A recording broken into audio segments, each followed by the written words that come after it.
For a brief period after the 13th of May, Super Earth accidentally authorized the deployment of a few new super weapons. The gunnery crew aboard the super destroyers found themselves arming the standard stratagems that they've always been, but the guns now came with an inexplicable turbo mode button. When pressed, the 380mm barrage became the 3,800-meter barrage, the walking barrage became the running barrage, and eagles multiplied in flight. Helldivers patch on the 13th was meant to be all about weapon customization, but it was overshadowed by coming with a very funny, unexpected bug that words really fail to do justice to. If you input a stratagem command, bring the stratagem window back up, and then throw the ball, every tick the ball comes into contact with a new surface, it registers as a whole new stratagem call-in. In practice, this means that a ball rolling down a hill is a WMD that will crash your game. That really is quite the phrase, huh? You can see this happening by looking at the stratagem icon in the corner after throwing. The incoming number resets, as does the white bar over the icon. When it's resetting about every frame, you know that you're in for a good time. Orbital barrage incoming. Stand clear. To its credit, Helldivers is remarkably stable, and it survived a lot longer than I thought it would in most cases. You'd think the game would go kaput after calling some 40-some walking barrages in the same spot, but surprisingly not. With a big asterisk. Whether or not Helldivers 2 could actually handle it is heavily dependent on how far the stratagem ball rolls. If you throw it in the street, those are flat, and so it'll probably only manage 15 or so call-ins.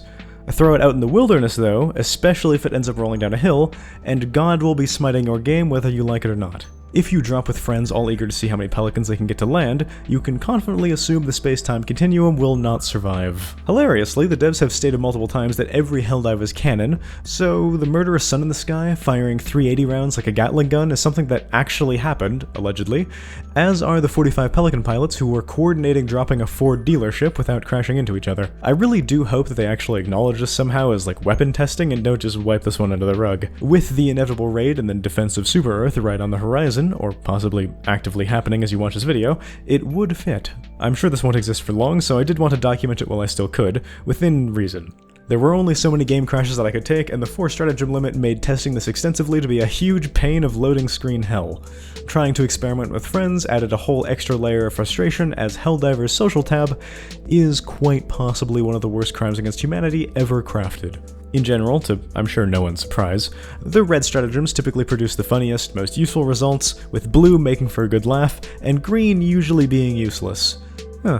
Just like the actual game. Starting back to front, the fortifications are, most of the time, actively hurt by this bug, or just mostly unaffected. Incoming hell pods land wherever the stratagem ball currently is, as opposed to where it was when it first landed, or where the ball was when the hell pod initially was called in. Which means that you'll often get situations like this, where 20 all drop on top of each other, destroying the one that came before in succession. If a few at the end land really close together, they might not destroy each other, but this comes with its own problems. Sentries can't seem to see through each other, and so they won't shoot at all. 20 hell pods all in the same spots tend to do things to the terrain deformation, which looks hilarious and with a shield generator is actually quite good. But with mines, it ends up creating a death pit. With the wall in placement, well... But there are a few times where fortifications might not end up overlapping each other. This is incredibly hard to do intentionally because the stratagem ball is so unpredictable. It happens almost entirely by chance. But it can create the Giga Minefield. As for the blue stratagems, they come in 2 flavors. There's all the backpacks and all the support weapons, and then there's the vehicle drops, which are a whole separate thing from everything else in the list. The 2 exosuit and car drops are hilarious, but also very likely to crash your game, especially if you get them on a good hill. I gotta admit though, it is pretty funny to bring weaponized truck month to the enemy though. They seem to drop their vehicles one by one and so hover around a while, and I've seen this break in various ways like pelicans ramming into each other or just piecing out with their vehicles still attached. Suppose I have enough. The rest of the blue stratagems are much more tame, but even one call-in can leave a sea of support weapons, backpacks, or both. With AT4s or supply packs, there's actually quite a lot of utility from effectively infinite stims or infinite anti-tank, but I mean, given the alternatives, these are far too reasonable and normal, and I know that's not why you came to this video. So, talking about the red stratagems in relation to this bug, I think most of them are actually worth covering individually because they all look funny in their own way. We'll get to the most destructive ones at the end. Eagles look very silly, with each call-in having its very own eagle, showcasing a truly impressive display of coordination on their part to not crash into each other. The only way I couldn't get the cluster eagle to instantly crash my game was to already be dead while it was going off.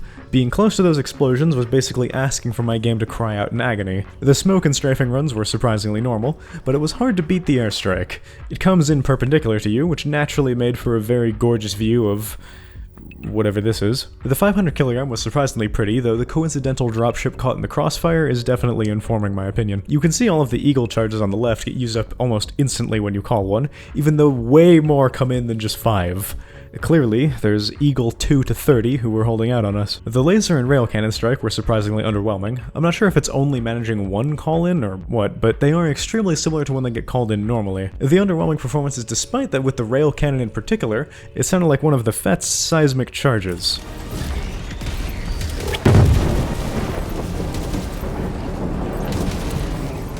This factory starter might just be built different though, as it did kill me with its mind powers. And then there's the 380, the napalm, and the walking barrages. They are, by far, the most destructive, both for anything in the way and for your computer.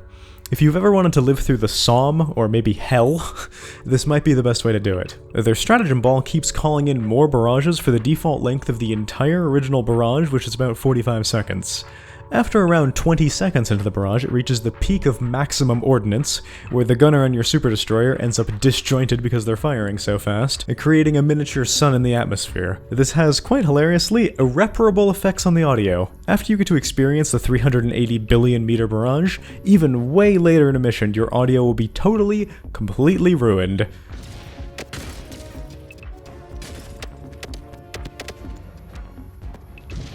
I am no audio engineer, and if anyone knows why this happens, I would be fascinated to learn. I actually have so many clips of the barrages that I need to add some filler sentences here as an excuse to show more of them. There was something so incredibly satisfying about throwing a walking barrage, standing on a hill, and then watching everything in front of me get pelted with the wrath of God. Rather, I suppose, the wrath of the elected representative of self-determination. There are a few more stratagems that I haven't quite covered, though, the default ones, which are hell bombs, resupplies, SOS beacons, etc. Some of them work, some don't. Bizarrely, the resupply is completely unaffected by this bug for a reason that I do not understand, but the hell bomb is not. The hell bomb does technically work, but they all arrive at the same location. Was what I was gonna say, until they all tunneled into the earth and made their screens unreadable from being on top of each other. Now, there was like, a whole patch that came with this bug, but honestly it's kind of underwhelming. The weapon customization stuff is very bare bones, though I like that it's tied to mission XP. I was rushing missions before, not caring much about XP when samples were all that truly mattered, but this gives you an actual incentive to 100% missions. And the war bond that it came with is quite possibly the worst one ever released. The flag is not nearly up to Battle Brothers' standards. It is actually a lot of fun to run around with though, even if it could do with an AoE buff for teammates. All I saw was incessant whining about this thing, so I thought it would be awful, and it was, but it was also hilarious. Redditors are incapable of joy, I guess. Enjoy these clips of me running around as a character from a 2005 Star Wars game waving the flag of a planet that he's never heard of. The Warbond has once again received a bunch of flack because light armor penetrating strikes again.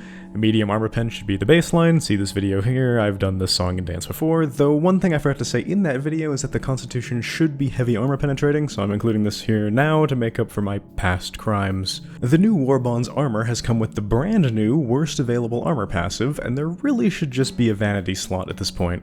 Trying to come up with new ideas for armor passives when medkit, servo-assisted, and siege-ready exist isn't gonna get you anywhere. As for the new Illuminate enemies, well, they made me want to make a video on why I still think that the automatons have the other factions beat. I think that says all I need to on how I feel about them. That video is one of a couple other Helldivers videos that I want to make soon, so subscribe for that, and like and comment, and probably press some other buttons too. Thanks to my patrons, Emmy and Potato especially. Like, comment, subscribe, you know the drill, and get up and stretch and check your posture.